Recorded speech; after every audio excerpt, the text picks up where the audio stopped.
What they call trolling is what we call playing too much. And playing too much gets you smacked in the face, as the Jake Paul found out.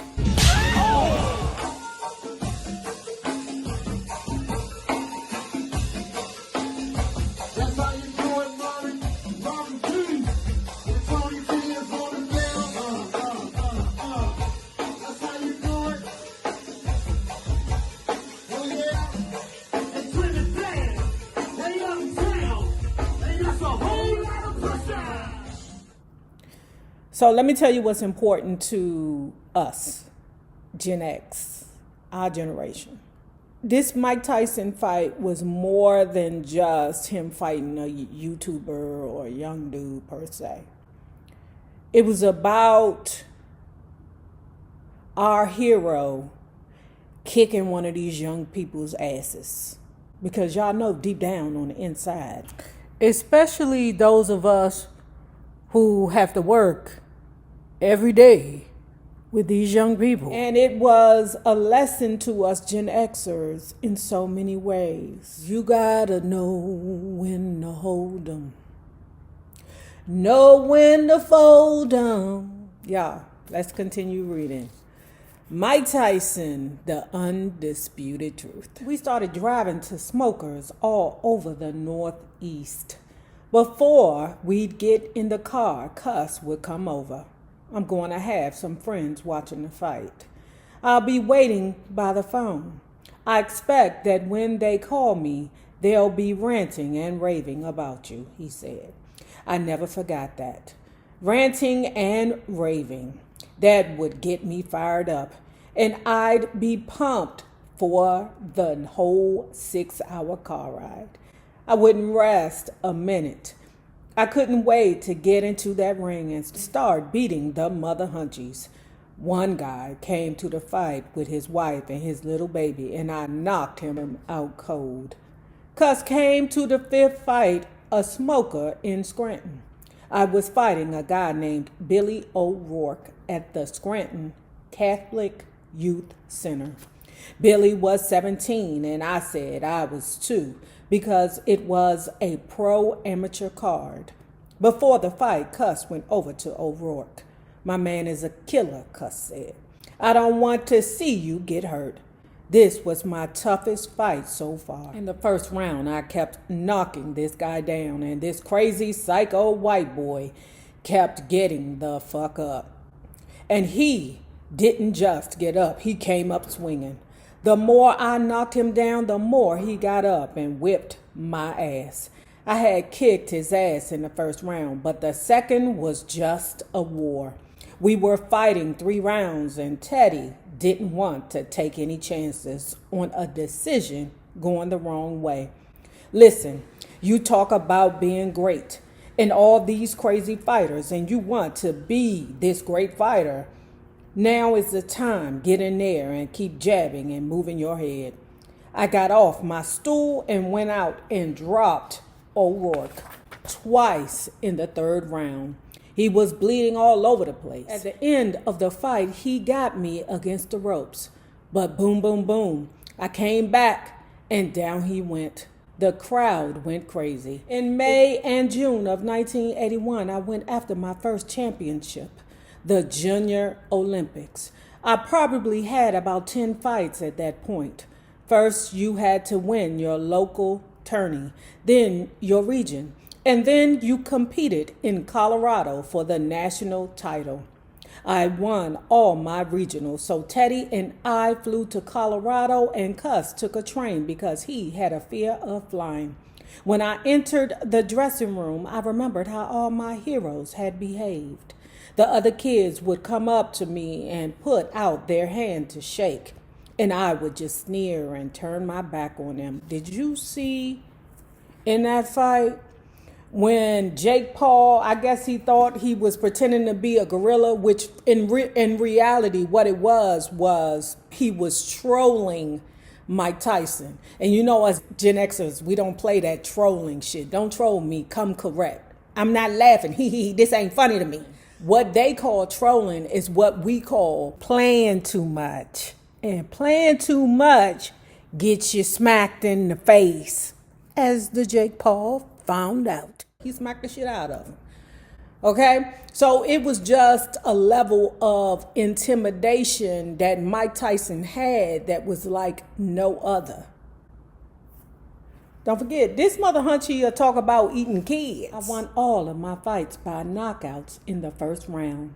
I won the gold by knocking out Joe Cortez in 8 seconds, a record that I believe stands to this day.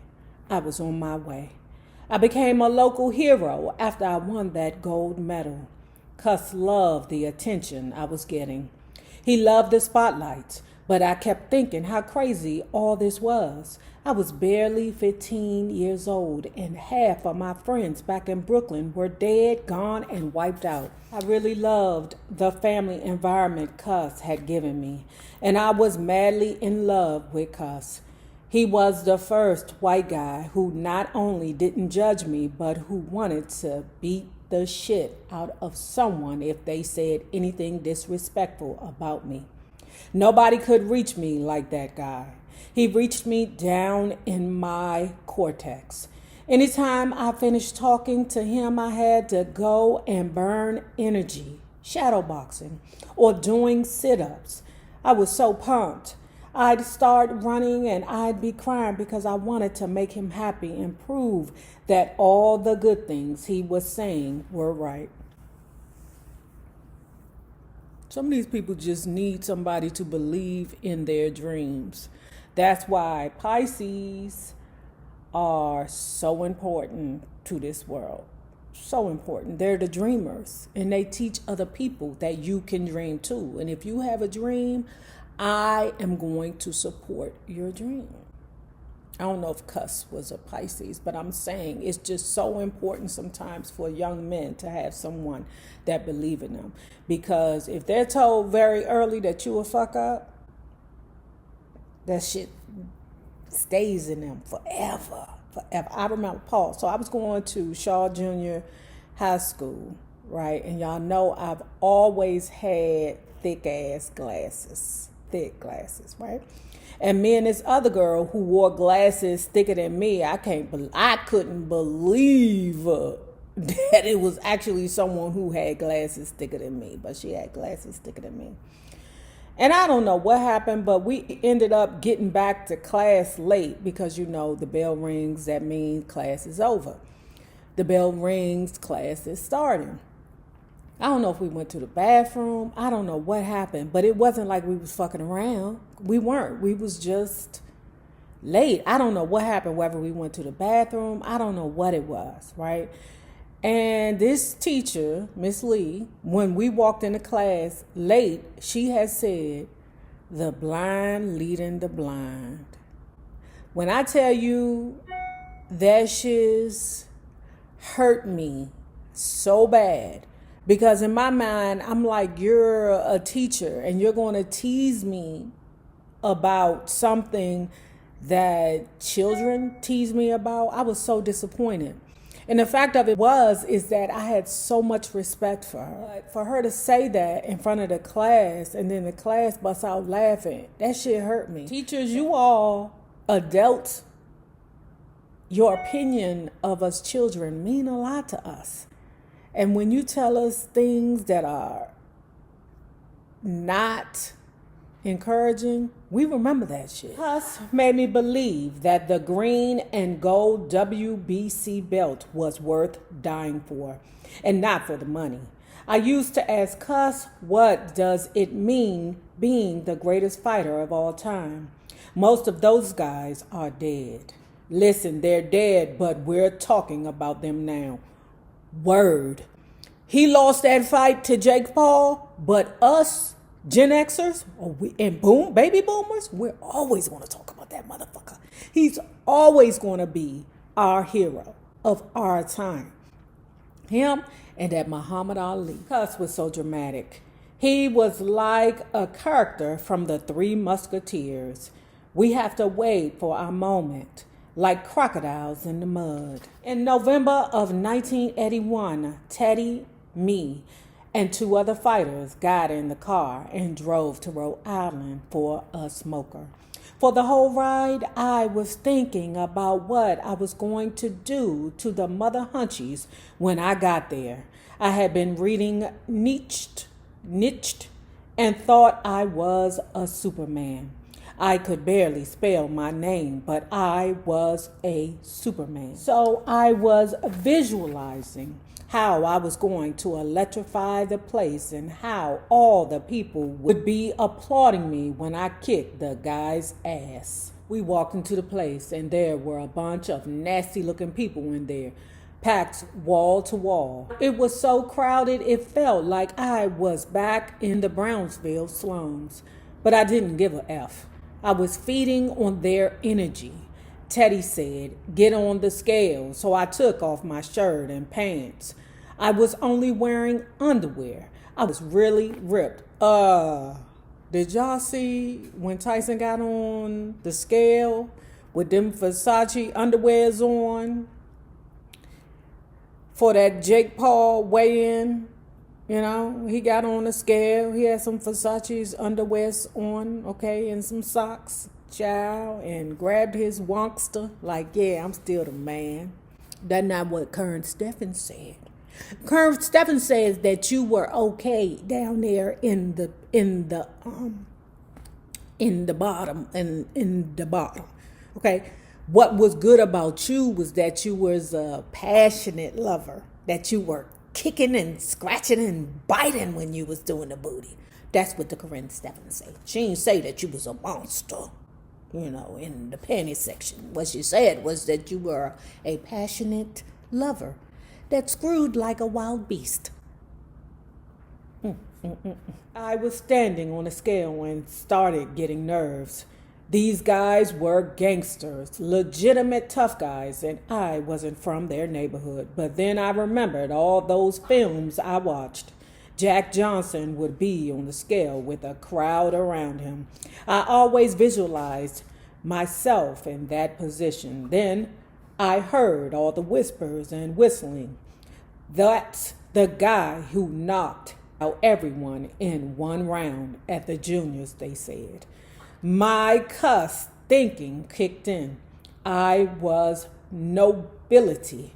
I was the great gladiator ready to do battle. Hey, champ, these guys smiled at me, but I'm just looking at them with the contempt.